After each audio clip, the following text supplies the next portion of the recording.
God, yeah. Thank you. Most of you know that I'm part of the SciAx faculty, and I've been there full time and rather part time on their roles, and now as a guest, faculty. One of the beauties about being in SciAx is that you are among scholars, right? And the scholars on every topic that we can think about, whether it is Hinduism, whether it is missions, or whether it is New Testament or Old Testament, or pastoral counseling, or whatever it is. There are people who have studied that topic in depth. And one of such scholars is Dr. Havila Dharmaraj. I'm always amazed at the way she brings out stories from the Old Testament, right? And this morning I want to give credit to her because I'm going to pick up from the story of two lepers that she narrated so well from the Old Testament, and then I'm going to add another leper story to bring out a message for today. So I have titled today's message as lessons on faith and obedience from three lepers, right? Lessons on lessons on faith and obedience from three lepers. So please keep your Bibles open to 2 Kings chapter 5. And as you know, I will call on you to read it out. So please be prepared to read it out when your name is called. We will, that way I am sure we'll be able to enjoy it more, right? So we're going to look at three lepers. Okay, the first leper is a very powerful guy, very powerful man, the commander of an army, king of Syria, great and powerful nation. And and as the Bible says that you can see on your screen, he was a great and honorable man in the eyes of this master, of course. But he was a leper. He was a leper. So the story. What happens is that there is a servant girl who had been caught, who has been captured, and she is serving his wife, and she comes to know about this problem, and then she says that that if only my my master were with the prophet who is in Samaria, for he would heal him of his leprosy. Of course, there is an angle to this that the servant girl is actually evangelizing, but I'm not going to talk about that particular aspect today. I want to talk about Naaman's reaction and then how Naaman picks it up and then picks like that. So the rest of the story that is there in that Bible's this thing, right?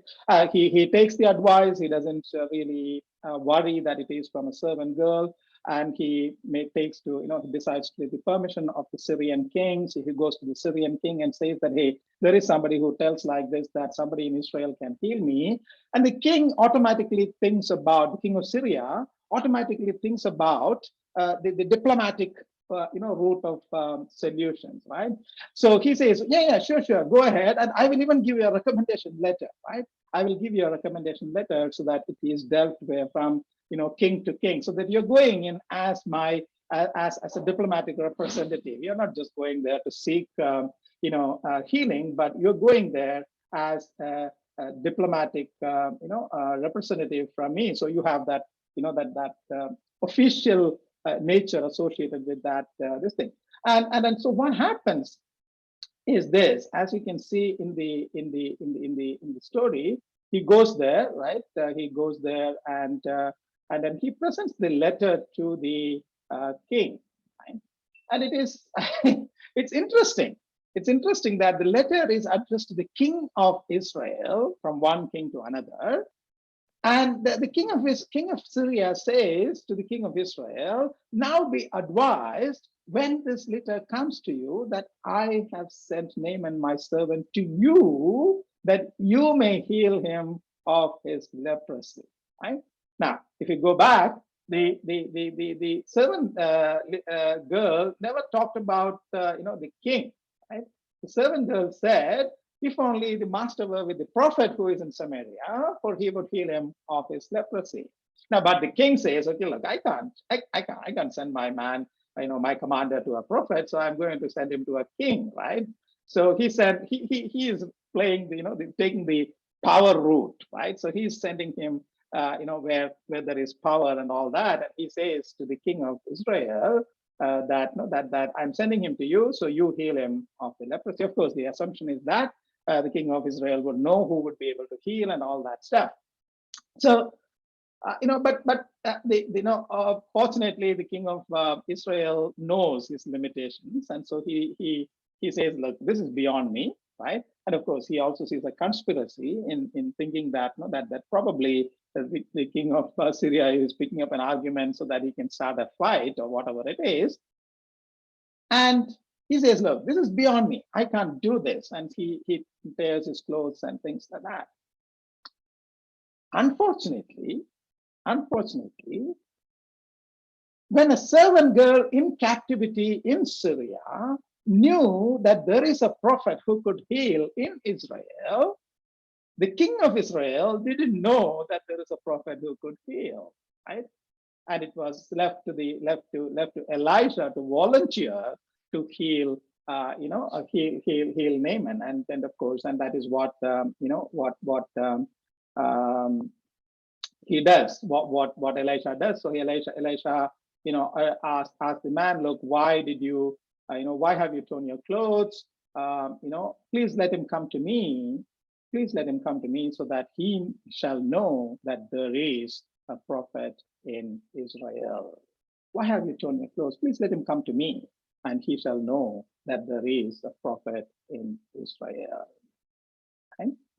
Now, to cut this long story short, ultimately, Naaman decides to go to the prophet's place, and so it so happens that the prophet is busy or whatever it is, so he doesn't even come out to see Naaman. So he sends a messenger, and the messenger gives a very, very simple solution, right? The Elisha, the prophet, is giving Naaman the simplest of the solutions. He says, "Go and wash in the Jordan River for 7 times, and you will be cleaned." And then those of who know the story know that Naaman gets furious, right? Furious. He was expecting some pomp and show. He was expecting some fireworks, some pyrotechnics. He was expecting that something something spectacular will happen, right? So he says, "Look, he thought, look, why didn't even he come out? He didn't come out and call on the name of the Lord, his God. He didn't wave his hand over the place and heal the leprosy. He didn't do anything spectacular, right? He's making it such a small affair. He's not doing anything spectacular. So what is this about?" And then so he gets very furious, and of course then he compares the rivers of Babylon with rivers of Israel, and then says, "Look, what's so great in the river of Israel," and all that stuff. But ultimately, of course, he listens to the advice of his servants, who tell him, "Hey, Naaman, come on, listen. If the prophet has told you to do something big, wouldn't you have done it? So he has told you something to do something simple. Why don't you try it?" And then, of course, Naaman ultimately, lets go of his pride and listens to the prophet, goes and takes a dip in the Jordan River for 7 times, and he is healed. So that's the story. That's the story.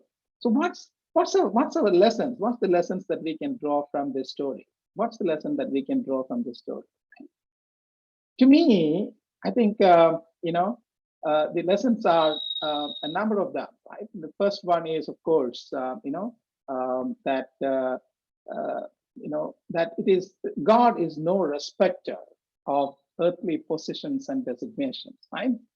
Because it's not through the kings of Syria and Israel that he brought about the conversion of Naaman, right? That after healing,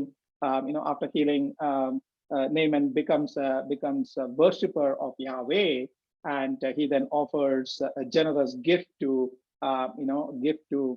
Elisha, which Elijah promptly declines, saying that, "Look, I don't need any gift from you." So Naaman then request to carry 2 mule loads of earth from Israel so that he can offer his burnt offerings only to the God of Israel. So actually what you're seeing here is a conversion story of Israel, of Naaman through this curing, right? There is a miracle and there is a conversion. And if you look at it, the lessons that I could capture are like this. First, number one, God has no respect for earthly positions and designations. It's not through the kings of Syria and Israel that he brought about the conversion of Naaman, but through a prophet, right? The king took the diplomatic route, right? The king took the diplomatic route, but ultimately he had to go to the doorstep of the prophet to be healed. Second, and probably the most important one that I would pick up from this lesson is this: God is looking for humility and obedience more than anything else. I believe Naaman would not have been healed if he was not willing to give up his pride of being a commander, of being a Syrian, of being superior, right? I believe the cure happened when Naaman agreed to go to the prophet's house. I believe the cure happened when Naaman was humbled despite an initial bout of resistance and anger, to accept the fact that Elisha did not even see him, but sent a message to the messenger. Thirdly, the cure happened not because of any special medicinal value in the waters of Jordan. No. The cure happened because Naaman ultimately was willing to demonstrate obedience to the Lord. Obedience to the Lord. So let's examine ourselves, keeping the story in mind. Is our dependence on powerful people around us, of influential people around us, our connections, our network, our net worth, as it is called nowadays? Or is our dependence on God and the people he chooses to bring into our lives? Let's pause and examine. Is our pride of being a commander, of being a Syrian, etc., is our pride interfering with our prize, our faith? For us, it may not be being a Syrian or being a commander, but still our pride and our possessions, our achievements, our titles, our designations, our wealth, our talents, is that interfering with our faith? Are we obedient to our God even when the Lord's commands seem illogical or too simple or too good to be true? Right? In Romans 10:3, Paul says, "For they, being ignorant of God's righteousness and seeking to establish their own righteousness, have not submitted to the righteousness of God." Are we so focused on our own righteousness, our own knowledge, our own intellect, that we have not submitted to the righteousness of God? Right? These are things that I think we could examine from the lesson of Naaman, the first leper. Let's go to move to the second leper. Okay, the second leper. Interestingly, the second leper story is about someone who contracts leprosy. Right? This is not a healing story. And the second leper story is also found in 2 Kings chapter 7, but towards the end, right? So towards the end of the chapter, you can see it in chapter 20, verse 20 onwards, right? That's where we see the second leper's story. Now, so this is the story of Gehazi. Gehazi is the servant of Elisha, and Gehazi has witnessed this miracle happen right in front of him, and Gehazi has seen that his master has declined the generous offer that the commander of the Syrian armies made in return for the curing that he received, the healing that he received. And Gehazi just could not believe that his master could decline such a generous gift, right? Gehazi just could not believe. Gehazi thought that he was actually being foolish, right? So he runs after Naaman. He runs after Naaman, and he tells him a plain lie, simple and white lie, as we call it, right? Some lie, and and then he's actually even misrepresenting his master. He says, "My master sent me saying this," right? So he's misrepresenting his master. He's misquoting his master. He's telling a white lie so that he can get some money. Of course, Naaman is generous. He asks for 1 talent. Naaman gives him 2 talents, and then goes back. Now Gehazi gets back to his place. He hides the loot, right, as we would call it, and then he goes to his master, and then the master asks him, "Where did you go, Gehazi?" And Gehazi again lies. Again lies. He's saying, "Hey, I didn't go anywhere, sir. I did not go anywhere." He just forgot that Elisha is a prophet, and the prophet has got spiritual eyes to see. And then you know how the story ends, right? The story ends with he living the presence of his master, being leprous, as white as snow, as white as snow. So that's the story of the second leper, right? Now, let's look at Gehazi. Let's look at Gehazi for a moment, okay? Now, Gehazi he was Elisha's servant, as all of as we know, right?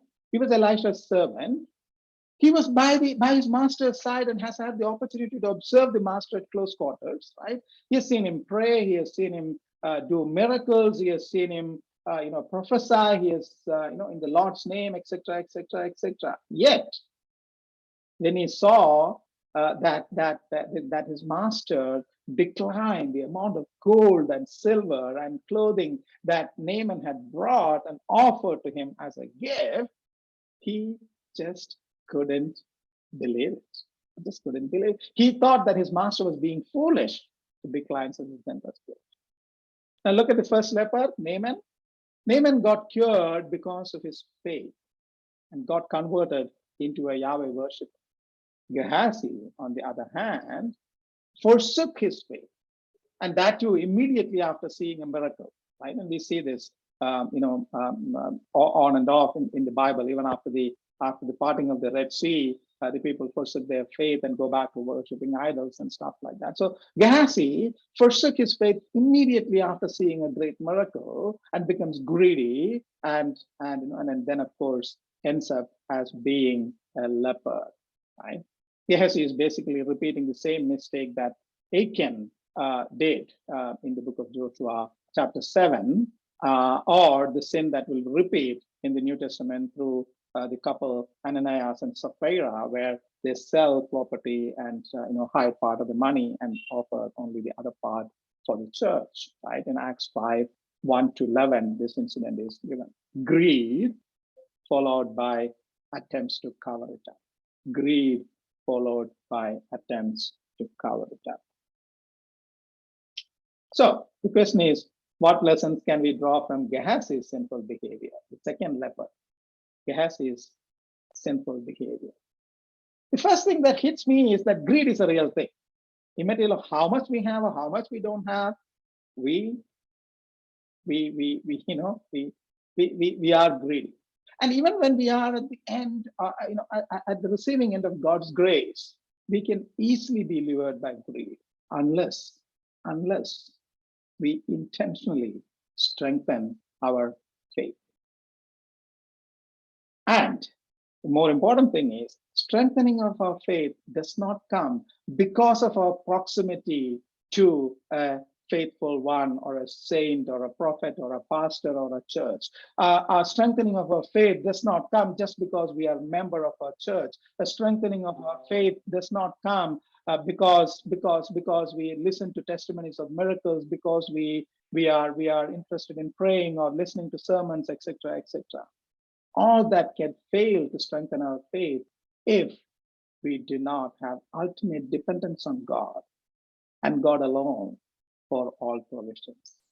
What we need to have is ultimate dependence on God, and know that He is Jehovah Jireh. He is Jehovah Jireh. He is the one who provides. Unless we completely believe in that, unless we completely believe in that, we are most likely to be tempted to make our own attempts to acquire wealth and possessions and to take care of things, to solve problems and things like that. Faith is a personal thing.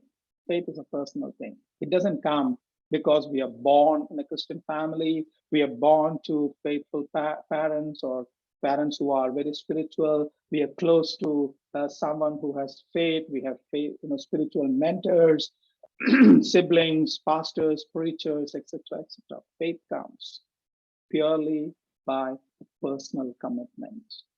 Personal commitment, right? Gehazi was in the right environment. He was in the best church that is possible at that point in time, and yet he forsook his faith to satiate his greed.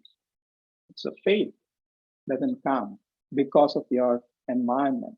Faith comes by personally believing that our God is Jehovah Jireh, and our utter dependence on Him alone for making provisions.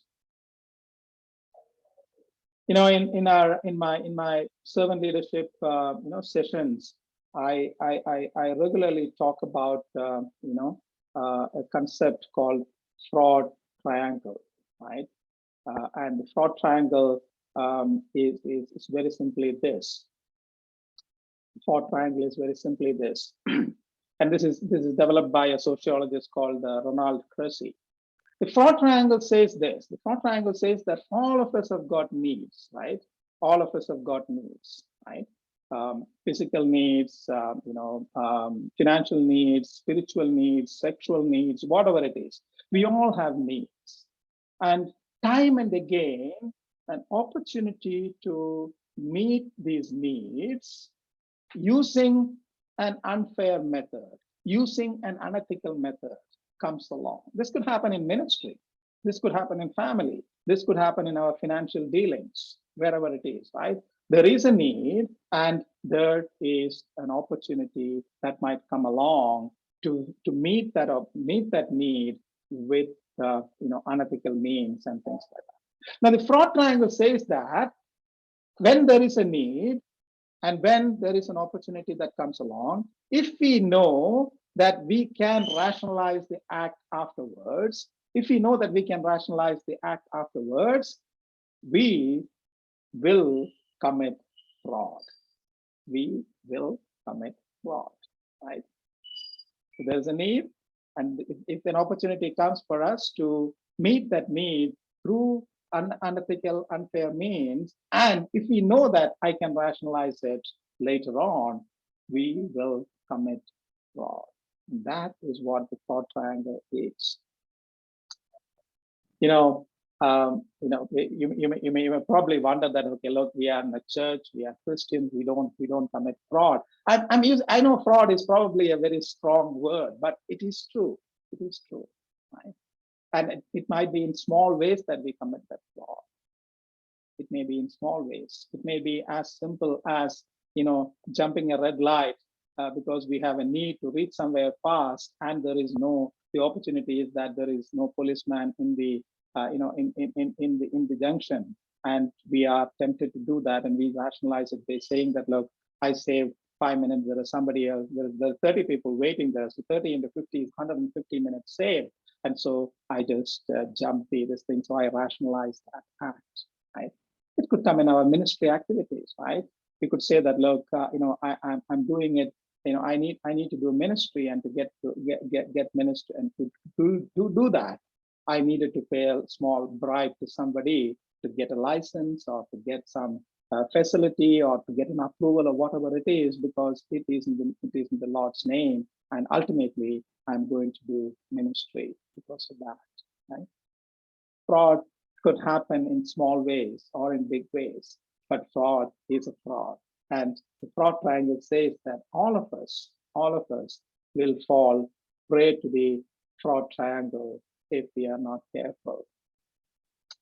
And the biblical, The Bible is full of the full of demonstration of the fraud triangle, right? Fraud triangle, right? In the fall, for example, Satan creates a need in the minds of Adam and Eve, saying that you can be like God, right? And the opportunity is right out there. God has not prevented them. God has not put the tree of life in an enclosure. It's just left it free, and he just told them not to eat it. It is available, it is accessible, and so so the opportunity is available, and so they ultimately end up eating the forbidden fruit, and thereby causing the fall. And then the rationalization, of course, is when they continue to shift the blame from one to another. The story of King Saul that is demonstrated in in 1 Samuel 15, 1 to 23 is beautiful, right? 1 Samuel 15, 1 to 23. The story is very, very simple, all right? I'm sure you know the story, and if you want, I can probably show that. Let me just get that for you. 1 Samuel 15. Okay. Yeah. So the story. The story is that Samuel, God asked Samuel to tell them that, look, you got to go and utterly destroy the Amalekites, utterly destroy the Amalekites, do not spare anyone, right? And so Saul gathers the people together, and there's a census, and then he lets out the Kenites, because the Kenites were, and then Saul attacks the Amalekites, and then of course, utterly destroys. But here is where the thought triangle plays up, right? He utterly destroyed everything, but he spared Agag, the king of this thing, and everything else that was good and everything that was useless, they utterly destroyed, right? Everything that was good. So here is a need for for Saul to sort of change the plans a little bit and say that, hey, look, capturing Agag alive could actually bring me more glory and more success and stuff like that. And hey, by the way, there is so much good mutton out there, so why not use it for some great biryani, right? Why waste it and stuff like that? So so he rationalizes it by saying that, look, that ultimately, of course, the beauty is when the rationalization comes, he very simply says when Samuel comes and says, hey, look, what is this bleating of the sheep in my ears and the lowing of the oxen that I hear? He says very simply, that the people spared the best of the sheep and the oxen to sacrifice to your God. Sacrifice to your God. He's not even saying he sacrificed to my God, but but he sacrificed to your God. That's the rationalization that comes in, right? And then we of course know about the fraud triangle in the life of David, right? He felt the need to have one more wife, as if he didn't have enough wives. He sees Bathsheba bathing, and he finds out that her husband is not around, so he makes it an opportunity, and then commits adultery. And then to rationalize it, he has to go a little one step ahead and get Uriah murdered, right? Fraud triangle. King David, all of us love him, but yeah, this is what he did, right? And in the New Testament, Ananias and Sapphira, I already talked about their stories, right? So you see this fraud triangle in action, all in a lot of places in the Bible. And Gehazi was just falling prey to that fraud triangle, right? He has a need. Of course, prophets are never rich, and so he could do with some more money. There's a need. And then he knew that Naaman was more than willing to give away a lot of money. So there's an opportunity. And he didn't have to do anything to get that money. Naaman is willing to give it away. And so there was a great opportunity. And Gehazi knew that he could rationalize it by, by whatever it is, and then he hides it, and then ultimately, this is what happens. This thing, right? So that is the fraud triangle that is in action when greed captures us, right? So what's the solution for the grace for the and actually the unfortunate part is that it is not only in the Bible, right? It is in the book that I have written and published, Not So With You. Several of you have copies of this book. In this book, I actually look into the church history and look at where fraud triangle has played, right? For example, the sale of indulgences to build St. Peter's Basilica in Vatican, right? Regularizing the sexual promiscuity of the priest through, incorporating what is called as a concubinage fee, the practice of buying church offices, right, of bishopric or parsonage through the practice of simony, and even our own reformer, right, our own reformer Martin Luther, when he was handling the bigamy issue of Prince Philip of Hesse, even he fell prey to this fraud triangle, right? So in my view, nobody is immune. If great people like Martin Luther could fall, if great people like David could fall prey to fraud triangle, you and I certainly can fall prey to fraud triangle. So what's the solution? The solution, in my view, is very simple. It's very simple. We need to make intentional effort to convert this fraud triangle into what I call as a grace triangle. What I call as a grace triangle. Now, what is a grace triangle? The grace triangle is where we know and believe that all our needs will be met through our God, Jehovah Jireh, who provides for all our needs. The belief that we can be completely and utterly dependent on Him, right? And the fraud triangle, the grace triangle is when, instead of misusing an opportunity, we use the opportunity to demonstrate obedience to our God.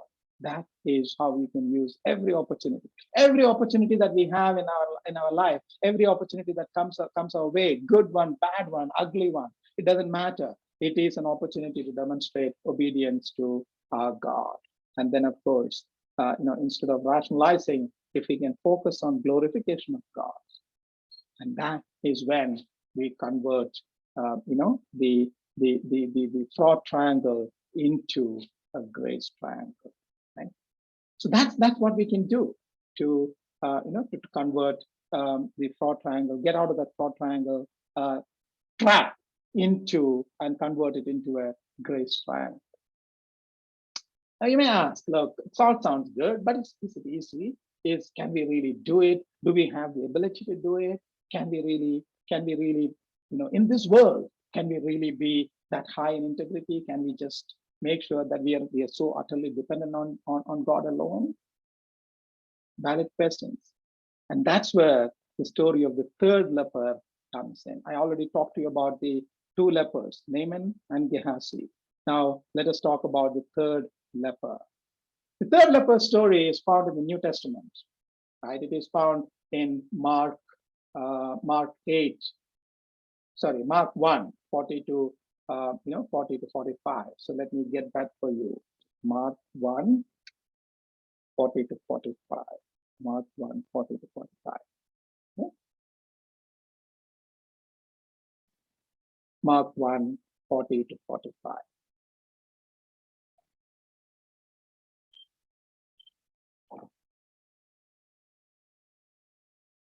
Right.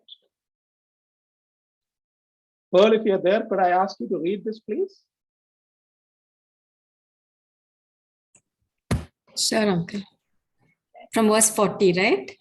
Yeah, from verse 40 till 45. Yeah. Okay. Now a leper came to him, imploring him, kneeling down to him and saying to him, "If you are willing, you can make me clean." Then Jesus, moved with compassion, stretched out his hand and touched him and said to him, I am willing, be cleansed. As soon as he had spoken, immediately the leprosy left him and he was cleansed. And he strictly warned him and sent him away at once and said to him, see that you say nothing to anyone, but go your way and show yourself to the priest and offer for your cleansing those things which Moses commanded as a testimony to them. However, he went out and began to proclaim it freely and to spread the matter so that Jesus could no longer openly enter the city, but was outside in deserted places, and they came to him from every direction. Thank you, Pearl. So if you really look at him, and every time I read this, what strikes me is the utter simplicity of this whole this thing, right? Okay, sorry. Utter simplicity of what this one. For example, look at here, right? Look at the way the leper comes to him. The leper comes to him, imploring him, kneeling down to him and saying to him, if you are willing, you can make me clean, right? And then the response from Jesus is equally simple. He says, I am willing, be cleansed.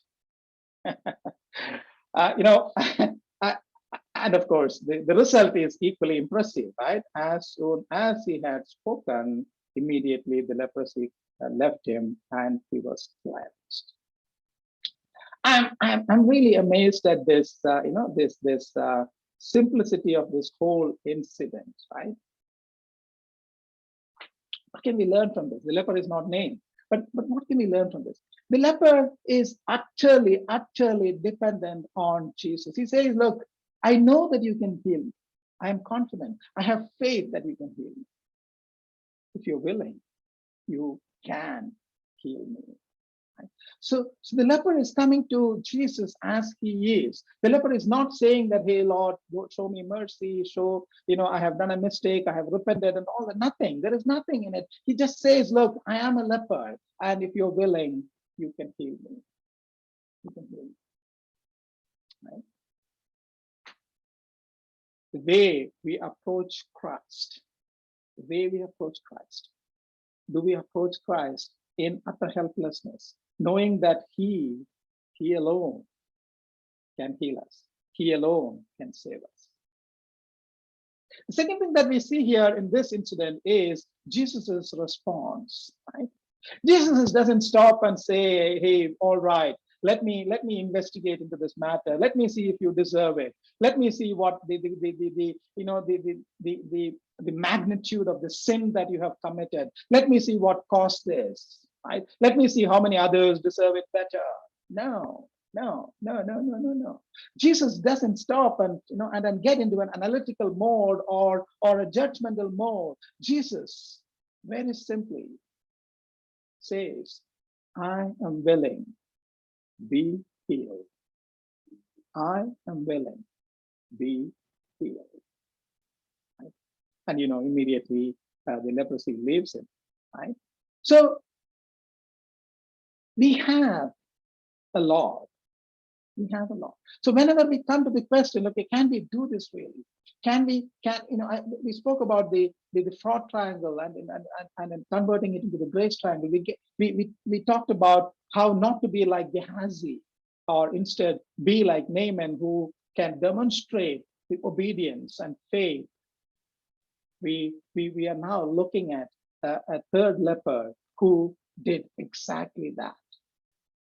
He went to Jesus in utter helplessness, but in complete faith. Jesus, if you're willing, you can heal me. And Jesus, when we go to him like that, He's not going to bring up our past. He's not going to, look into our history of what we did. He's not going to, look at whether we deserve it or not. He's not going to compare me with George Ninen or Pastor Augustine or Pastor Albert Davis and say that, hey, no, they deserve it better than you. He is not going to, compare me and weigh my deeds against others and all that stuff. He's not going to. If I am willing to go to him and say that, Jesus, I am helpless. I cannot do it by myself. But if you're willing, you can do that for me. Jesus' answer is going to be, my son, my daughter, I am willing. Be healed. Be healed. And that is our answer. That's our answer. If we have questions as to how we can get out of this, this whole fraud triangle, how can we really, move from this fraud triangle into, into the, sorry, how can we move from the fraud triangle into the grace triangle? The answer is this: only by seeking the help of Jesus Christ, by surrendering ourselves, by knowing and acknowledging our utter helplessness, but by faith. But by faith alone, by Christ alone, can we be saved. Can we move from the fraud triangle into the grace triangle? Can we be like the third leper who gets healed? Christianity is sometimes, several people say that, look, what you preach, the gospel sounds too good to be true. It's too simple. But that is fact. Believe in Jesus Christ. John 3:16 doesn't say anything, right? It says, God so loved the world so that whoever believes in him will have eternal life. Whoever believes in him will have eternal life. And that is what we have, with us, right? And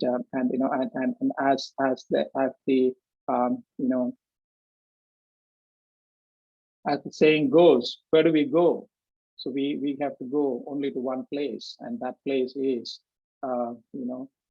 in Jesus. Right? The writer of Hebrews puts it beautifully, and I'm going to request someone to read this. If you can go to Hebrews 4:14-16. Hebrews 4:14-16. Could I ask Prashant to read it, please? Hebrews 4:14-16.